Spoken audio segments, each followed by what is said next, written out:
내년 6월에 치러질 지자체장 선거 여론조사 결과가 벌써부터 나돌고 있습니다. 비공표를 전제로 조사된 결과에서 선관위가 불법 여부와 유출 경위를 조사하고 있습니다. 공표되면 안 되는 것입니다.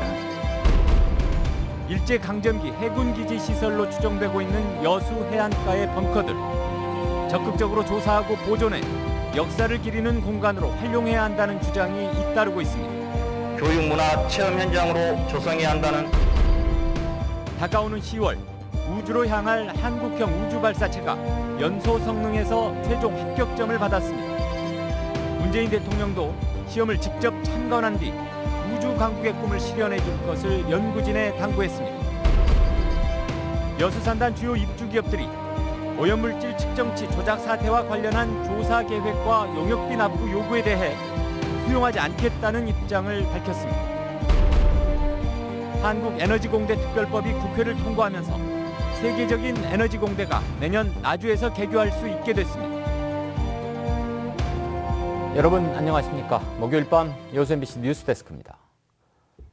최근 지역 내 한 지자체장 선거와 관련한 여론조사 결과가 SNS를 통해 급속하게 전파돼 선관위가 사실 확인에 나섰습니다.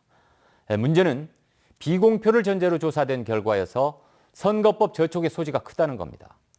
선거철이면 공해라는 말이 나올 정도로 여론조사를 둘러싼 논란이 뜨거워지는데요. 벌써부터 그런 조짐을 보이는 건 아닌지 우려가 나옵니다. 김주희 기자입니다. 최근 SNS를 통해 고흥 지역에 유포된 2022년 6월 고흥군수 적합도 여론조사 결과입니다.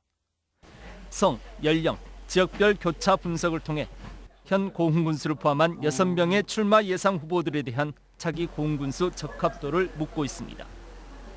또한 더불어민주당 내 5명의 후보군에 대한 적합도 조사는 물론 현 고흥군수에 대한 군정 운영 평가와 함께 재출마할 경우 지지할 것인지에 대한 질문도 포함되어 있습니다. 여론조사 기관 측은 의뢰자 없이 자체적으로 실시한 조사이며 컨설팅 자료로 활용하기 위해 실시한 것이라고 밝혔습니다. 보도공표 조사도 아니었고 누구한테 주기 위해서 의뢰자가 있어서 한 조사도 아니었고 그냥 자체적으로 컨설팅용으로 한 조사였는데 그게 지금 저희가 알아보고 있는 중이거든요. 문제는 이번 여론조사가 비공표용으로 신고돼 절대 외부에 알려지면 안 된다는 것입니다. 고의적 노출이건 부주의로 흘러나간 상황이건 선거법 위반 소지가 제기되는 가운데 선관 측도 최초 유출자 확인 등을 위한 사실관계 확인에 나섰습니다. 공표되면 안 되는 것입니다. 저희한테 비공표 보도하는 걸로 신고가 된 여론조사고요. 그런데 그 여론조사 결과가 이제 SNS 등을 통해서 이제 공표되고 있다는 그런 소문을 듣고 현재 저희가 이제 사실관계 확인을 하고 있는 단계고요. 민선 8기 지방선거를 1년여 앞두고 있는 시점. 공개돼서는 안 될 여론조사 정보가 누구에 의해 어떤 목적으로 공개됐는지 밝혀지면 지역 정가에 한 차례 파장이 불가피해 보입니다. MBC 뉴스 김주희입니다. 4.7 보궐선거가 오늘부터 공식 선거운동에 돌입함에 따라 순천과 고흥 지역에서도 열띤 선거전이 시작됐습니다.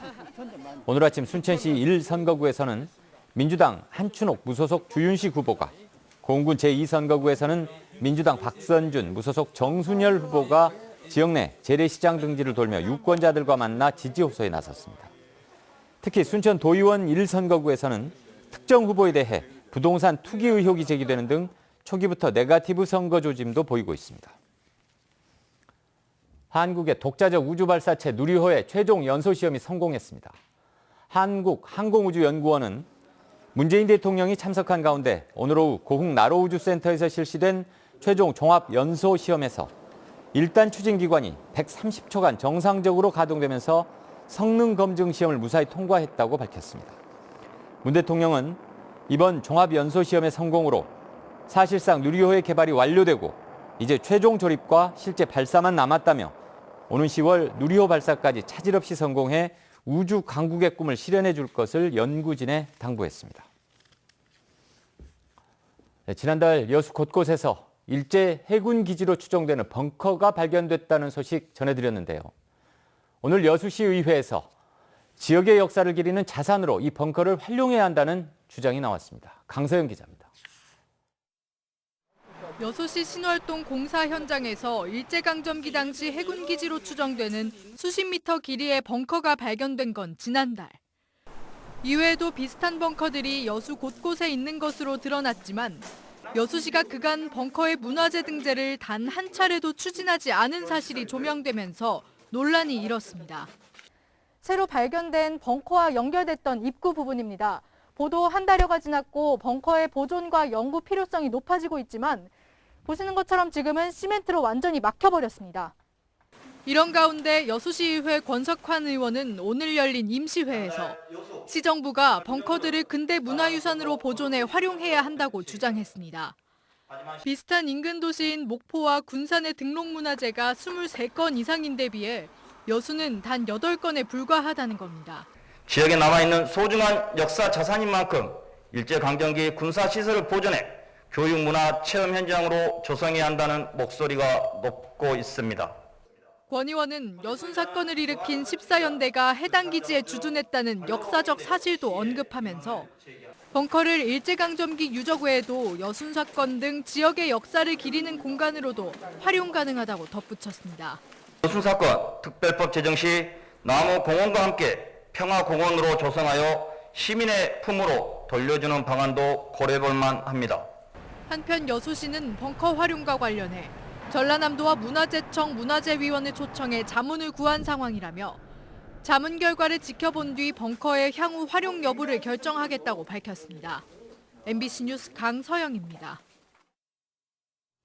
여수산단 주요 입주 기업들이 환경 문제 해결을 위한 민관협의체의 권고안 내용을 수용하기 어렵다는 입장을 밝혔습니다. 여수산단 환경협의회는 오늘 협의체 위원들에게 보낸 의견서에서 환경 실태조사와 주민건강 역학조사에 대해 기업들은 의견을 제시할 기회를 얻지 못했고 용역비도 적정하지 않다며 두 가지 연구과제 용역 계획을 수용하기 어렵다고 주장했습니다. 전라남도는 오염물질 측정치 조작 사태와 관련된 업체들로부터 53억 원의 용역비를 받아 6월쯤 용역에 들어갈 계획이었지만 업체들이 거부 의사를 밝히면서 사업 추진에 난항이 예상됩니다. 전남 동부 지역 국회의원들의 재산 신고액이 모두 늘어난 것으로 나타났습니다.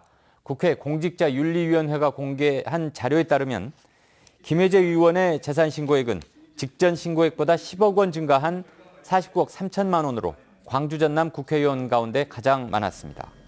김 의원 측은 서울 아파트 가격 변동과 후원금 계좌 개설, 채무 감소 등으로 신고액이 늘었다고 설명했습니다.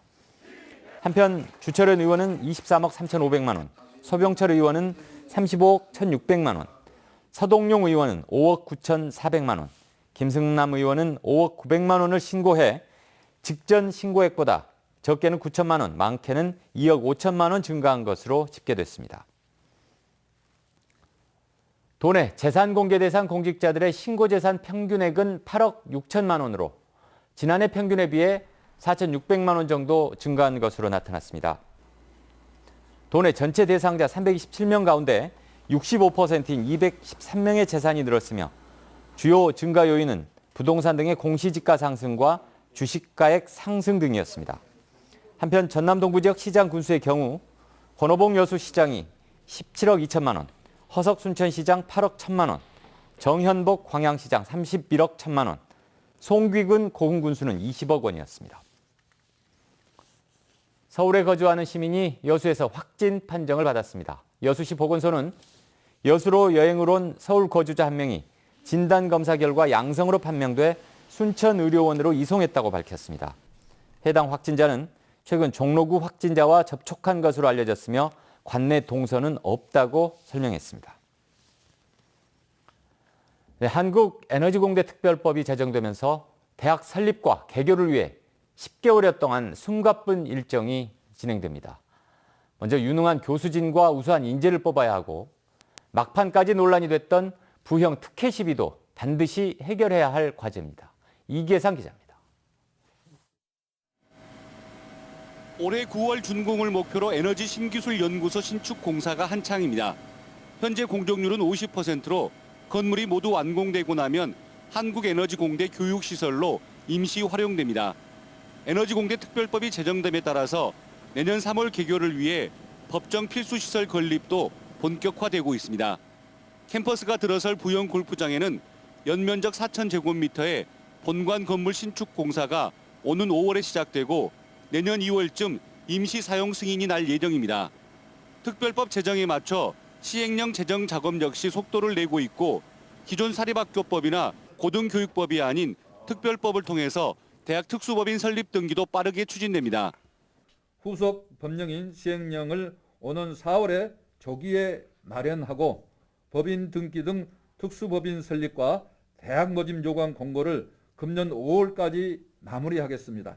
특별법에 따라 에너지 공대의 학생 정원과 입학 방법 등은 총장이 자율적으로 결정하도록 돼 있는데 5월에 신입생 모집 전형을 발표하고 9월에 입학 지원서를 받아서 100% 수시 모집으로 학생을 선발하게 됩니다. 작지만 강한 에너지 특화 대학을 만들기 위해서 에너지와 인공지능, 에너지 신소재 등 5개 분야의 교수진을 2025년까지 100명 규모로 확보할 계획입니다. 전라남도와 나주시는 에너지 공대 캠퍼스 부지를 무상으로 제공하고 대학 운영을 위해서 10년 동안 2천억 원을 지원할 예정입니다. 특별법 심사 과정에서 국민의힘 의원들의 반대 명분이 됐던 부영 골프장 잔여부지 특혜 의혹은 대학 개교 이전에 해소돼야 할 과제가 됐습니다. 해당 부지에 대한 지구단위 계획 수립 당시 확정된 평균 용적률보다 높은 용적률을 요구하고 있다. 명백한 특혜 요구다. 골프장 잔여 부지에 대규모 아파트 단지를 조성하겠다는 계획이 논란 속에 현실화될 경우 거센 후폭풍이 불가피할 것으로 전망됩니다. MBC 뉴스 이계상입니다. 김영록 전남지사는 오늘 성명을 통해 한국에너지공대법 통과를 환영한다며 에너지 대전환과 기후변화에 대응하는 미래에너지 산업 인재를 양성하고 세계적인 공공형 특수대학으로 키우겠다고 말했습니다. 장서궁 전라남도 교육감도 에너지 분야 기술 인재 양성에 온 힘을 쏟겠다며 나주 금천 전남과학고를 한전공대와 인접한 부영-CC 내로 이전해 교육적 효과를 극대화하도록 추진하겠다고 입장문을 발표했습니다. 정부의 4차 재난지원금 지급 대상에 영세농가와 소규모 어민 등이 포함됨에 따라 전남 지역에서도 7만 8천 명이 284억 원을 지원받을 수 있게 됐습니다.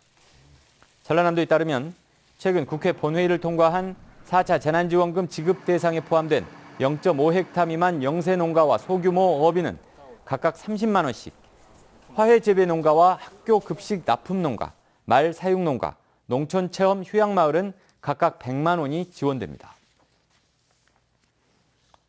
전라남도와 경상남도가 기후변화협약 당사국 총회 한국유치선언 전에 남해안 남중권을 개최도시로 확정해달라고 환경부에 공동 건의했습니다.